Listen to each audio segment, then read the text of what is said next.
Yo, what's good? It's your boy Derek Branch here, SportsView360.com, covering New Orleans Saints. And today I just want to talk about what has occurred in day two of the New Orleans Saints 2025 free agency period. Tomorrow is the official day of when free agency actually kicks off, and teams can sign the players. But, these last couple of days, the players can express the tampering period can commence, and the players can express their interest of signing with the team. But it's pretty much free agency, man. It's pretty much started, because 99% of the time that player express his intent of signing with that team or re-signing with the current team he's on, it's going to happen. So pretty much free agency has begun.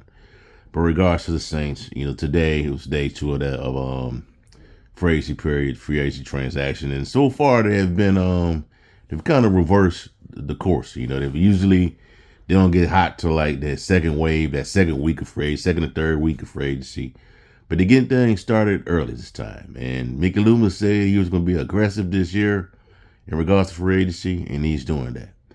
And today they lost. I'm going to start things off with a few departures. They lost Will Harris, the hard-hitting safety that played so well last year, and the opportunities that he did get. He signed, I believe, a 2-year deal with the Washington Commanders. So good for him. He's Will Harris going to the Commanders. They also restructured Colin Benke Saunders. He's coming back. Carl Granson restructured his deal. Pete Warner restructured his deal. I don't know if I mentioned it yesterday, but they were in yesterday's video, but they also restructured Demario Davis's deal. Tyrann Mathieu got a restructured deal, so he pretty much took a pay cut for 1 year. So all those guys are coming back. So pretty much the defensive line from last season is coming back. I know a lot of people thought that Colin Saunders didn't fit the new scheme that they're going to be introducing. I'm assuming this season, the 3-4 defense. But he's coming back. Nathan Shepard signed a 1-year deal. He's coming back. So that's pretty much taken care of.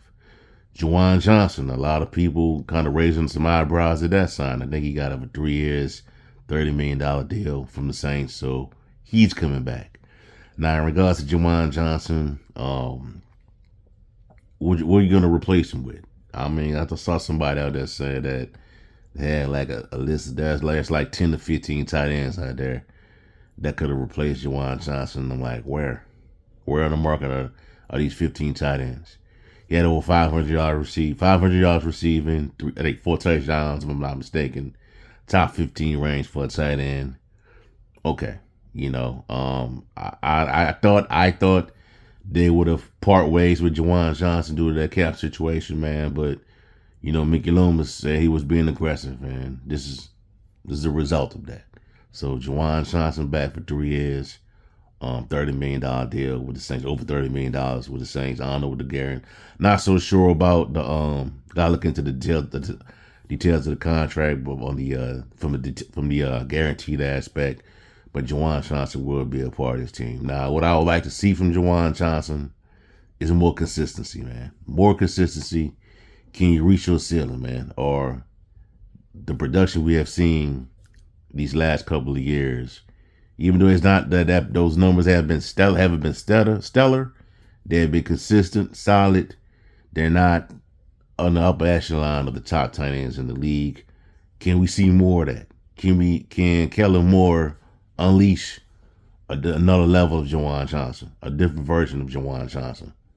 I thought Juwan Johnson would have looked a whole lot better from a performance aspect with Derek Carr, because of Derek Carr's past history of working with tight ends. But so far that hasn't worked. That hasn't really materialized to the expectations of that I had, along with a few others, in regards to Juwan Johnson's upward mobility. But hopefully that can change this season. Also, later in the day after that, it was reported that this was like the biggest sign of the day for the Saints. From a fan base aspect of it, and they bring it back. Well, I won't say bring it back, but um, Justin Reed, who is the brother of Eric Reed, former LSU Tiger, Carolina Panther, San Francisco 49er, he is coming back home to Louisiana, his home state, signed with the Saints on a 3-year deal for $31.5 million. So that's a huge pickup with for the New Orleans Saints. He's expected to be back there with that man at safety position with Tyrann Mathieu.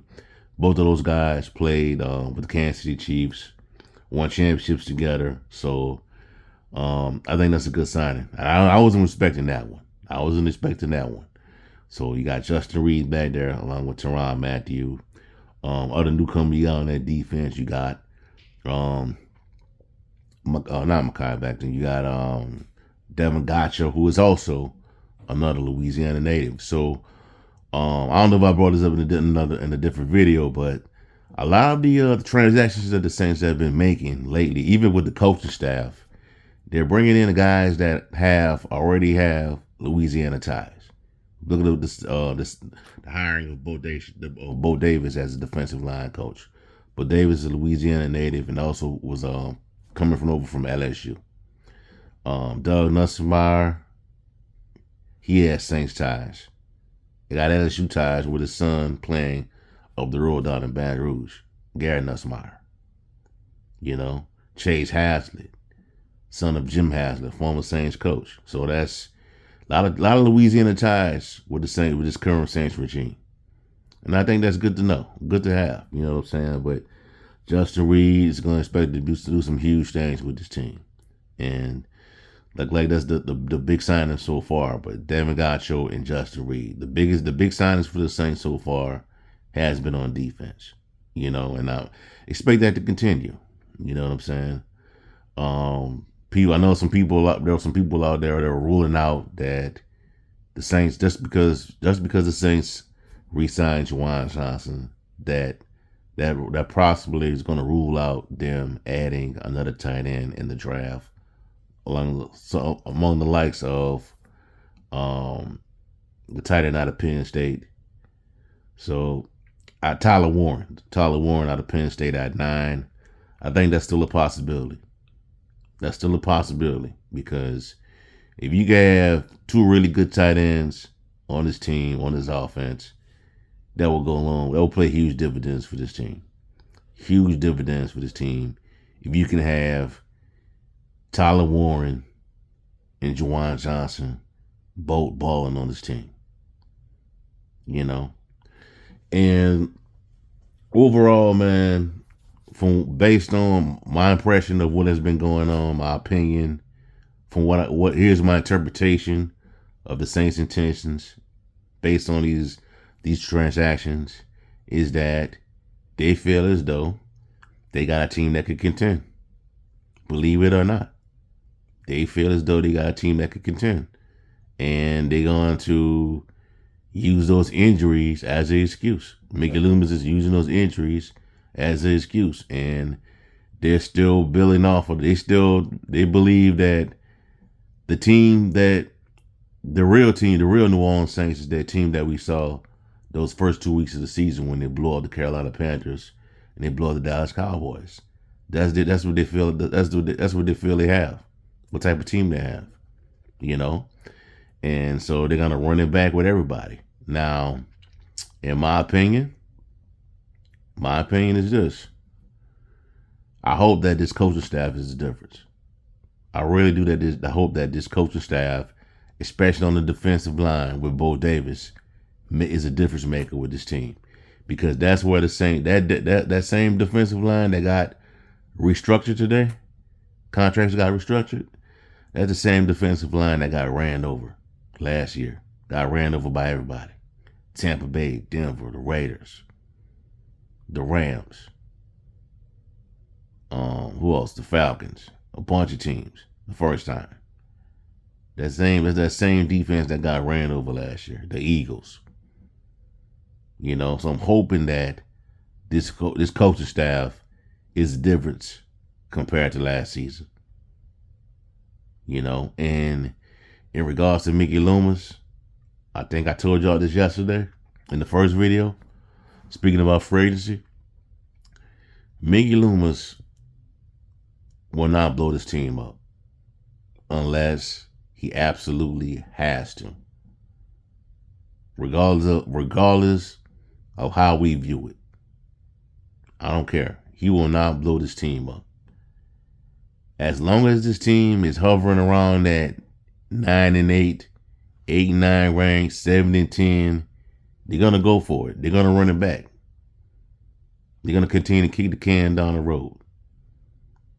You know, I know this past season, they had a 5-12 record, but guess what? That 5-12 record wasn't enough to get a top 5 or top 3 draft pick. I think that would be the only scenario where Mickey Loomis would probably like just pull back and start, tearing his team down. Not full tearing it down to the studs, but start letting these guys go and start to rebuild and get a quarterback.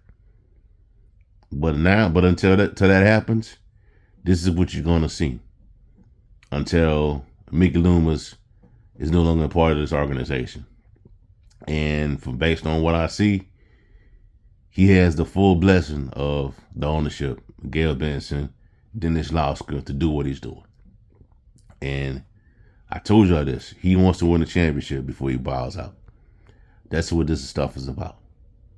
Now, I really don't have a problem with this, but the Saints got to knock this draft out. They got to nail this draft out. Because I think if you nail this draft, this upcoming draft that's coming up in a couple of weeks, from now, a month from now, you may have a 10-11 win team. You might. But right now, I think this is like an 8 or 9 win team. And I felt like that last year until those injuries started to pile up. I felt as though, even though his first 2 weeks had looked good, I felt as though some teams were going to catch up to what they were doing. I still think they would have a potent offense, but they would have slowed down gradually the following weeks. But Loomis is not going to blow this team up to the studs, man. He's not going to do that, man. He's not going to do that. He's going to keep the can down the road, further have, more dead money to deal with, and this is what you're going to have.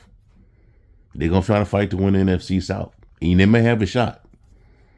But this coaching staff needs to be the difference maker, man. Cause that's what they're showing me.